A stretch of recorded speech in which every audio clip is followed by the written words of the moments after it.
Hello, what is up, everybody? My name is Mario Pichardo.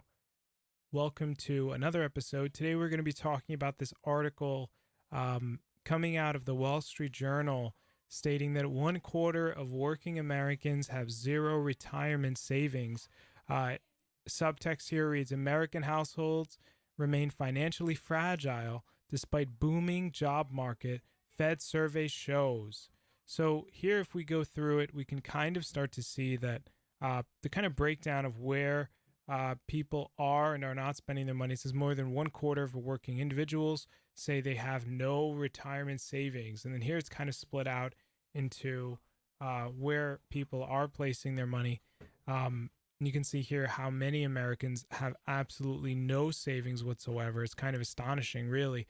But in a way, it's also not because, you know, we, I think, as a nation, are kind of decentivizing our youth to really invest their money into their own retirements, into a plan that will be good for them in the long term.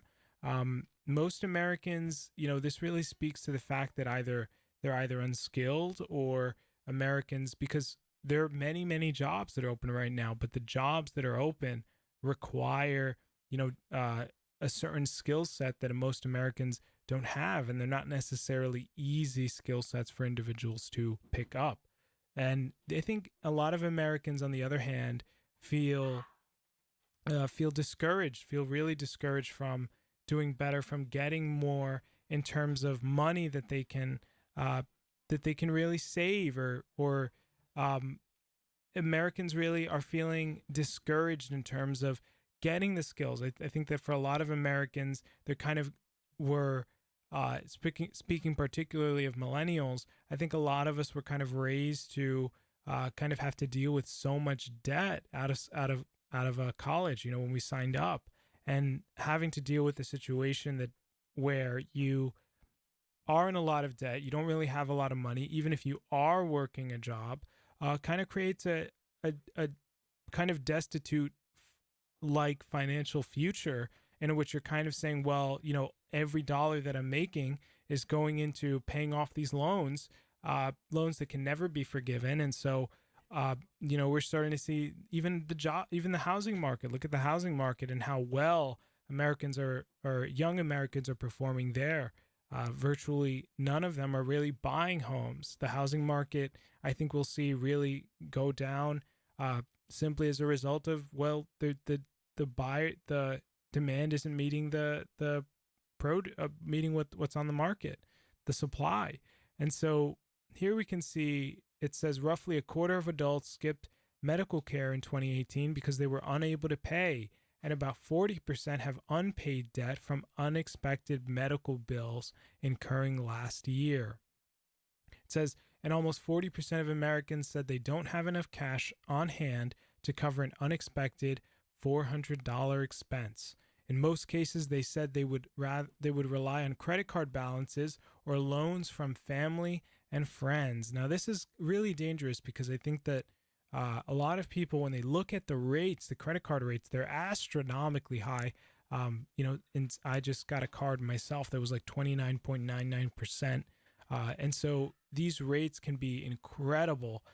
And it doesn't bode well for a necessary financial future for most Americans. Now, that being said, we do see some upward trends. We do see some Americans saying how, they do feel comfortable in their living situation. It says here, still, Americans are largely upbeat about their financial situations, the survey found. 3 out of 4 respondents said they were doing okay or living comfortably, up from 63% in 2013. Nearly 2 out of 3 describe their local economic condition, as good or excellent. So we do see a bit of an upward trend there. Not everything's dire. So it's good to see, there are some Americans that are doing well. I think that when we look at the economy, it is doing a little bit better. But this really, I think, speaks to our young people. I think it speaks to the help that our young people need, and the kind of their situation. And I wonder if, as a nation, we should be turning around and seeing how we can help our young people. because they simply don't have the skills. I think this might be a case where we should consider what the cost benefit analysis would be for, say, uh, relieving our young students partially, at least, of their student loans, and seeing if that allows them to kind of jump back into the market. I'd be curious to see what we could possibly, how much that would cost when we consider all student loans. But also when we kind of look at, well, if we did do this, what's the likelihood that our young people would even use it?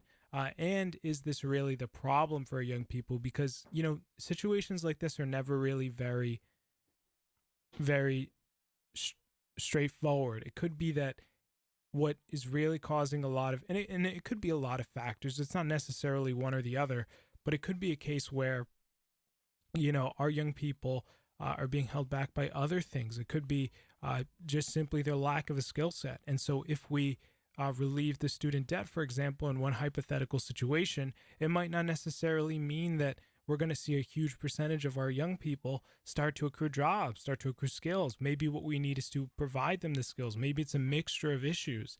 And so I think that if we do nothing, I think we're going to continue to see this kind of trend where our young people are buried more and more in debt, partially brought on by a political society, or a society that has told our young people, hey, you need to go to school, you need to go to college, in a world where college is becoming less and less effective in terms of allowing a young person to be employed at a reasonable salary, but also because the rising cost of college has made it completely out of reach for a lot of Americans, because maybe not upfront, but because of the sheer amount of debt that students end up carrying, such as what they have today for a lot of millennials.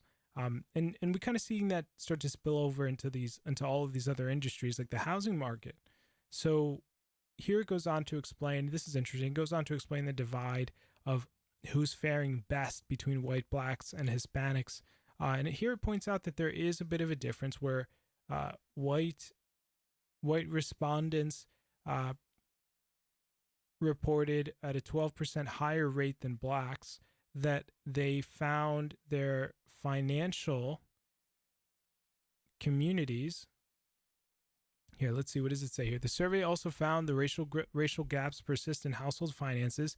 2/3 of black respondents said they were doing all right financially, compared with 78% of white respondents, a gap of 12 percentage points that hasn't changed since 2013.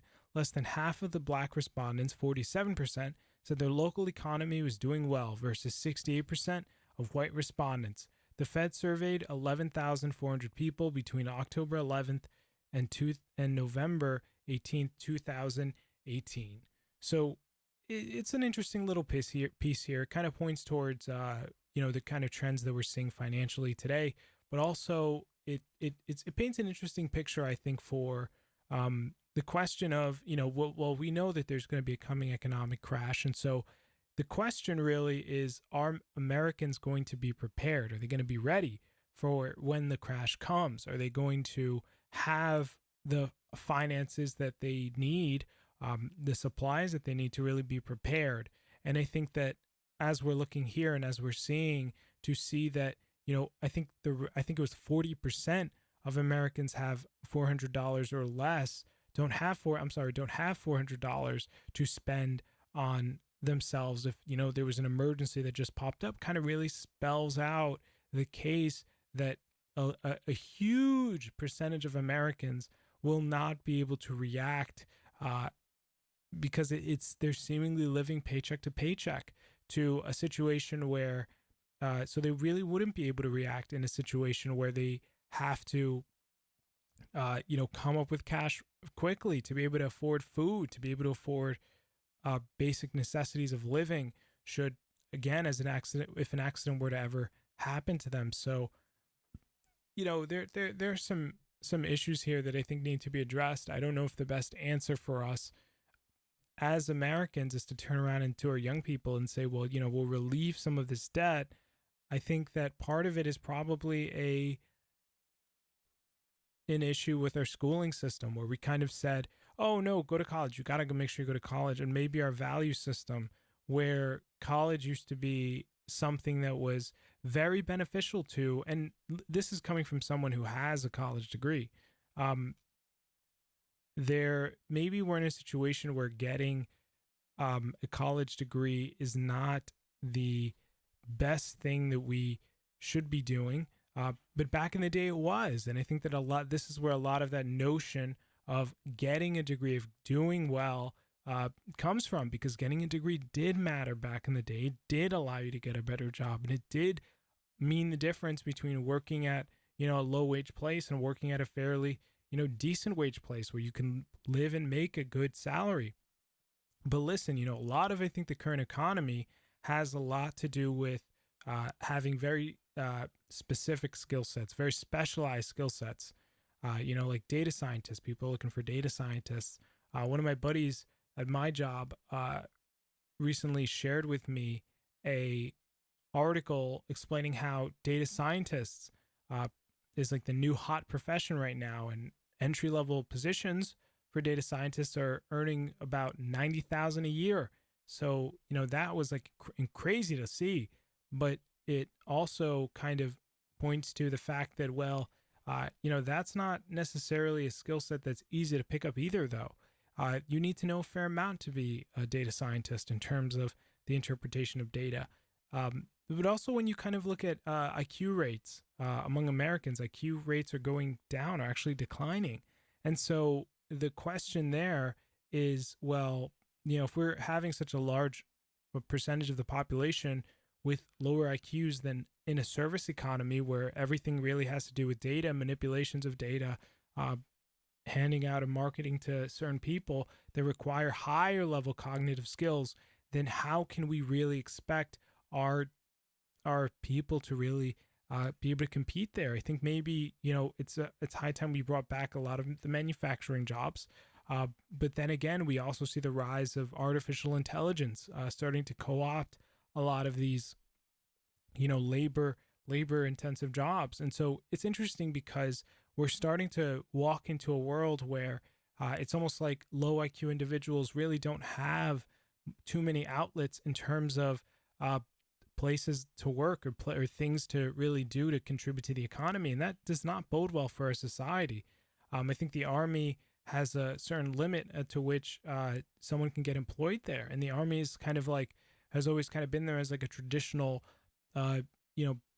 job that individuals could have or could take if they met a certain assessment exam, like a certain benchmark, like that the Army has for people who want to enter into that profession or one of those professions within a career in the Army.